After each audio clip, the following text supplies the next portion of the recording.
Imagine this: your smartphone, your GPS, even the AI you're using right now.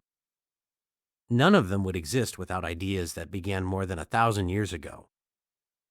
While much of Europe was going through what historians often call the early Middle Ages, one city was becoming one of the greatest centers of learning on earth: Baghdad. And at its heart stood an incredible place called the House of Wisdom. It wasn't just a library. It was a place where brilliant minds from different cultures gathered to ask one simple question: how can we understand the world better? And before this video ends, I'll show you how one simple experiment with light eventually helped lead to the camera in your pocket today. Let's begin. More than 1,200 years ago, Baghdad was one of the largest and most advanced cities in the world. Scholars traveled from across the Middle East, Persia, India, and beyond. They brought books, ideas, questions.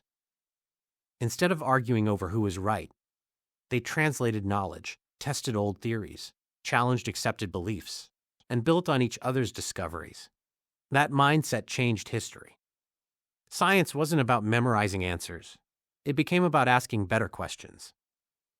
One of the greatest thinkers of this era was Muhammad ibn Musa al-Khwarizmi. If you've ever solved an equation in school, you have him to thank. He created a simple step-by-step way to solve math problems that became the foundation of algebra. In fact, the word algebra comes from the Arabic word al-jabr, meaning restoring or balancing. Imagine a simple balance scale. One side has numbers. The other side has unknowns. Al-Khwarizmi showed people how to bring the equation back into balance. That simple idea is now used in engineering, economics, computer science, and space exploration.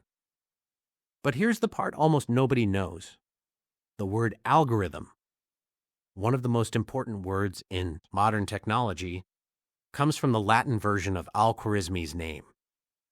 Every time YouTube recommends a video, Google answers your search, or AI generates a response, algorithms are quietly working behind the scenes. And the name behind that word traces back to a scholar living in Baghdad over 1,000 years ago. Mathematics wasn't the only field changing the world. Medicine was advancing too. One man stood above almost everyone else: Ibn Sina, known in Europe as Avicenna. He wrote what many people consider the ultimate medical handbook. It was called the Canon of Medicine. Doctors continued studying it for nearly 600 years. Think about that for a second. Imagine trying to repair your brand new laptop using a repair manual written in the year 1400. That sounds ridiculous. Yet doctors trusted Ibn Sina's work for centuries because it was so carefully organized and based on the best medical knowledge available at the time. Hospitals also became far more advanced. Many had pharmacies, separate hospital wards, medical schools, and systems for treating patients regardless of their background, ideas that still influence hospitals today. But perhaps the most famous experiment came from a scientist named Ibn al-Haytham. People once believed our eyes worked like flashlights, that they sent invisible rays outward to let us see. It sounds strange today, but that idea survived for hundreds of years. Instead of accepting it, Ibn al-Haytham tested it. He darkened a room, made a tiny hole in one wall, and watched sunlight project an upside-down image onto the opposite wall. This simple device became known as the camera obscura. His experiments proved that light travels into our eyes after reflecting off objects, not the other way around. That discovery transformed optics, and centuries later, it helped inspire the development of cameras, photography, movie projectors, and eventually, the tiny camera inside your smartphone. Remember the promise I made at the beginning? This is it. One experiment with light over 1,000 years ago helped change the technology millions of us carry every day. The discoveries didn't stop there.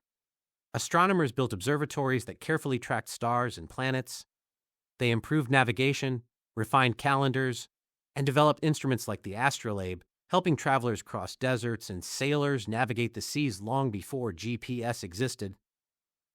Chemists refined techniques for distillation and purification. They developed laboratory tools that influenced scientists for generations. Some of those basic methods are still used in laboratories today. But here's what made this period truly remarkable.